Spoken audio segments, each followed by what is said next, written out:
Guys, welcome back. Today we're going to do All-Star Superman issue number 3 by Grant Morrison, Frank Quietly.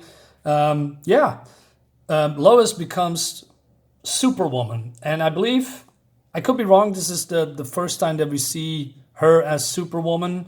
As far as my knowledge goes, she has her own series a while back, and she's now in the current DC universe, has also superpowers now. And I know this feels more special. The other one feels more like, oh, remember when she was Superwoman? Well, let's do it again and have her, give her a series or something like that. I have those comics as well. But this feels more special. Why does it feel more special?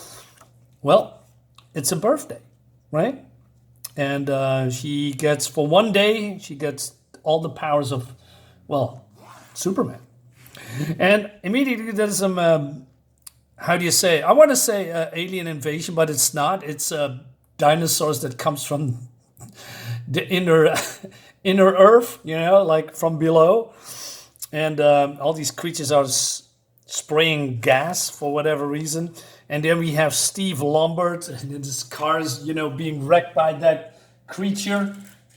He doesn't like that, and we see him talk. And we have Cat. They all work for the Daily Planet, right? And they have with Jimmy here, and they're basically hilarious, right? Old-time readers know all these characters, and then they are just super funny. And because he's just a braggart, he thinks he's he's it all, and he doesn't know what Lois sees in Superman, right? Because he's way better, and she's laughing at him. Anyway, so Jimmy is using this super watch, and we have this Z sound, only Superman can pick up. And he's so he's looking through the binoculars, and he sees Lois. And I love this shot when they just come down and we see, the Daily Planet here with the globe here. And she is very ecstatic that she is, basically tackling, have some action, and otherwise it would be boring to her. All right, but it seems that they are not the only one here.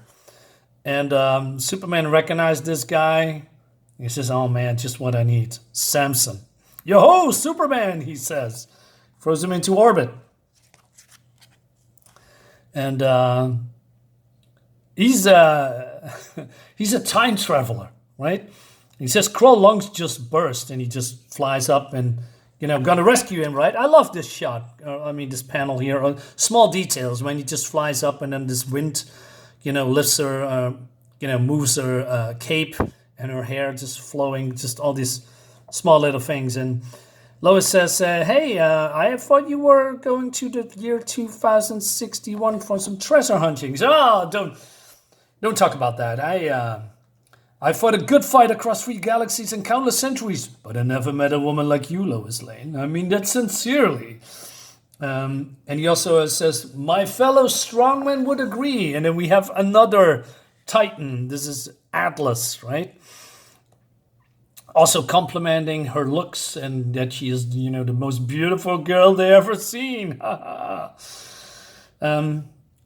So Superman says, hey, the lady's with me. I don't like his smaller cape, but, small touch, small thing. And why is he on bare feet? I only offer compliments. Is she not deserving, says Atlas. And so basically they say, hey, let's do a challenge, right? We each perform super feats of strength in honor of Lois Lane. And the most incredible feat wins her company, right? And wins my company. Single girls with brains, beauty, and super strength are rare in any century, Lois Lane. We heroes are always willing to go the extra furlong in our quest for the perfect mate. He says, well, I've defeated Kroll, and the Atlas says, I'm subdued this army. There's nothing left for Superman to do here. Ha-ha. Right? But Superman takes care of that. So he's going to the leader of the Subtyrannosaurus.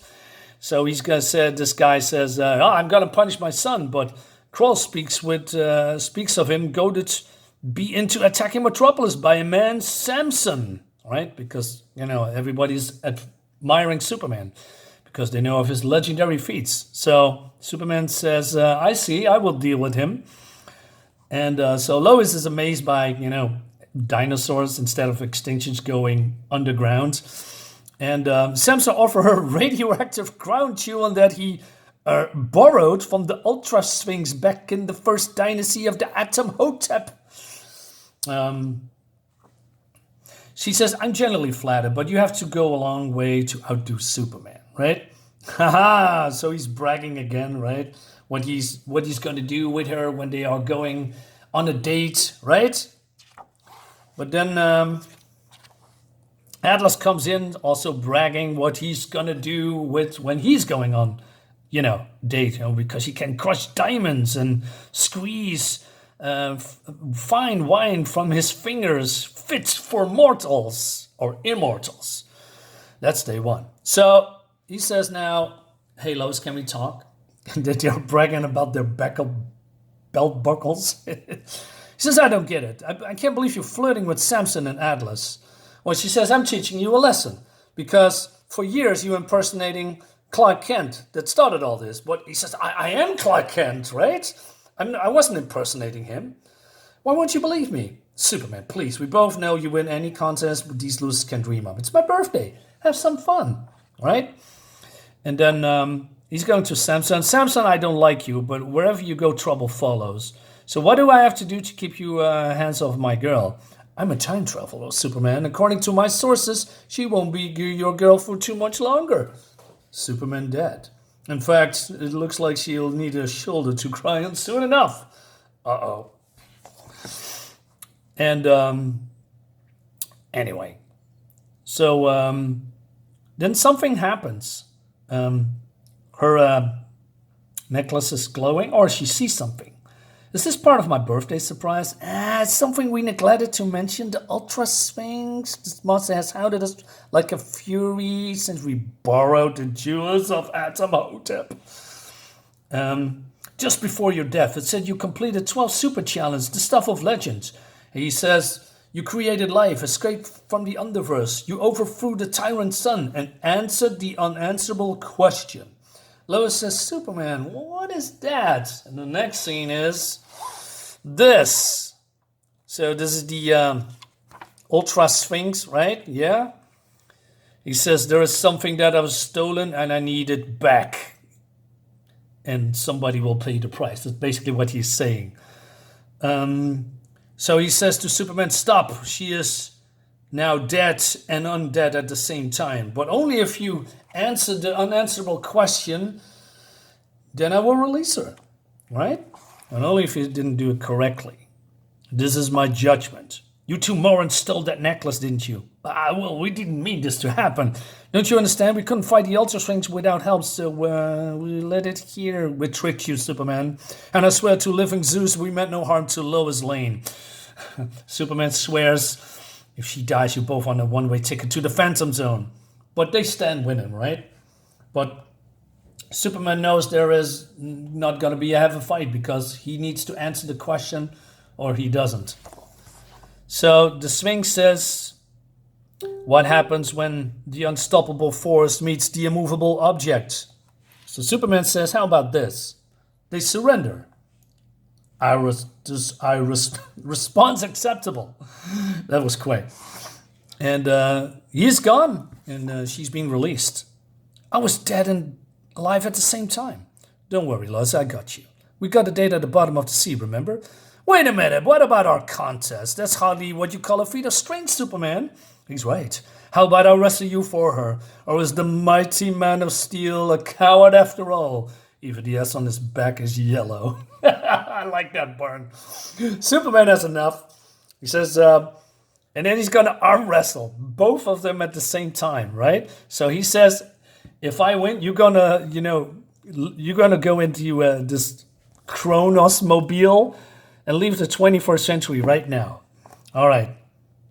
I have only one weakness, sisters. You I can handle. Quit any time. Come on, fellas. Or would you like me to push? Then this is happening. And he broke Samson's arm. He says he's weakening. Because this is Superman, right? The strongest man there is. Strongest man there is. So, yeah, this is happening. And they have a, lovely evening. What a party. I always had an unanswered question of my own. Everybody can guess what Lois Lane sees in you, but why me, Superman? Well, there's something I wanted to do since the first day we met. And that is this. And this is probably the best scene in this comic. I mean, I love everything that this comic has to offer, this series.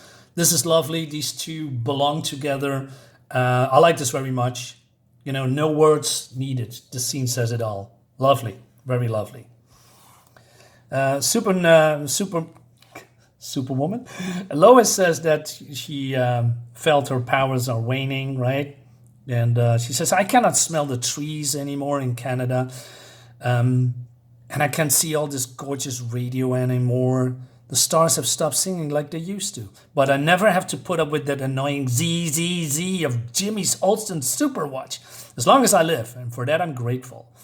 And she's feeling tired and sore all over because she's dancing all night, right?